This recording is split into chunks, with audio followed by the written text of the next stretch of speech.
Marketing spaltet unsere Gesellschaft und das ist ja nie gut.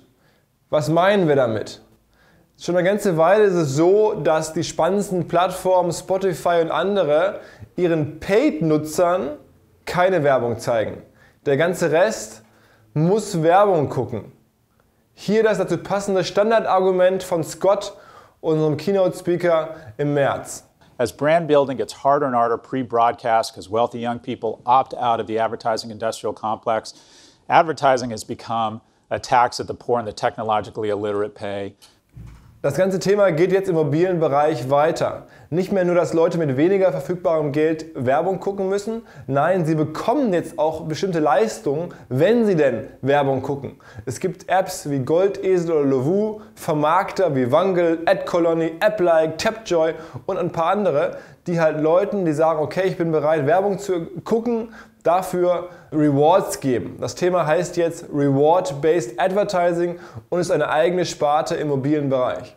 Das Modell sieht dann so aus, dass Leute Werbung anschauen und dafür meistens Credits bekommen, die sie dann gegen irgendwelche virtuellen Güter eintauschen können. Also die Berechtigung, irgendwo Leute anschreiben zu dürfen oder irgendwelche virtuellen Waffen in Spielen oder. Das hat es alles in der stationären Welt auch schon gegeben, ist mir schon klar. Aber mir ist wichtig, nochmal daraus zu arbeiten, dass es in der mobilen Welt, in der wir jetzt leben, total massiv zunimmt. Dann sitzen auf einmal Leute irgendwo und gucken auf ihr Handy, nur um Werbung anzugucken und dann nachher irgendwas dafür zu bekommen. Das ist doch der Wahnsinn.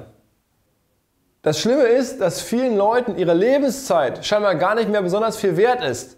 Zumindest behaupten das die Vermarkter aus diesem Bereich. Es gibt eine Studie, die sagt, dass 80% der Leute sagen, dass sie offen dafür sind, mit Video-Ads irgendwie zu engagieren, um dafür irgendwelche Rewards zu bekommen.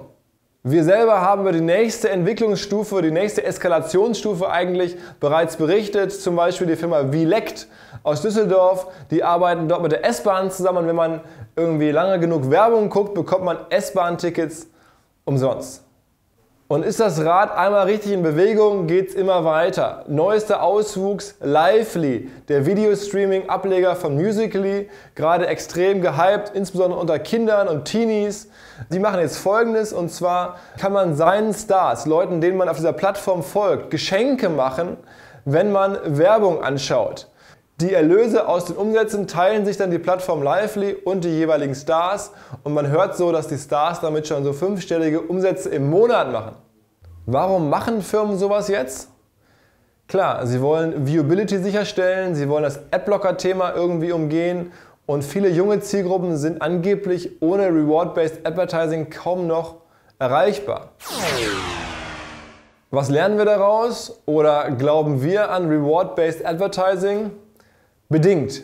Klar, in bestimmten Bereichen bei sehr niedrigpreisigen Konsumgütern oder Apps kann das schon passen, aber am Ende glaube ich, Leuten, die ohnehin wenig Geld haben, hart einen Werbekontakt aufzuzwängen, macht langfristig keinen Sinn.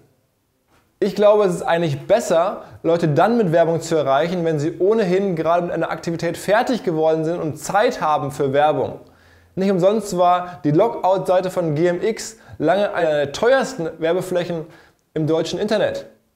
Firmen wie Outbrain, Taboola, Ligatus oder Plister haben große Geschäfte aufgebaut auf der Tatsache, dass Leute am Ende eines Artikels, wenn sie deren Werbung sehen, gerade empfänglich sind und nicht so genau wissen, was sie mit ihrem Leben machen sollen und dann auf Werbung klicken.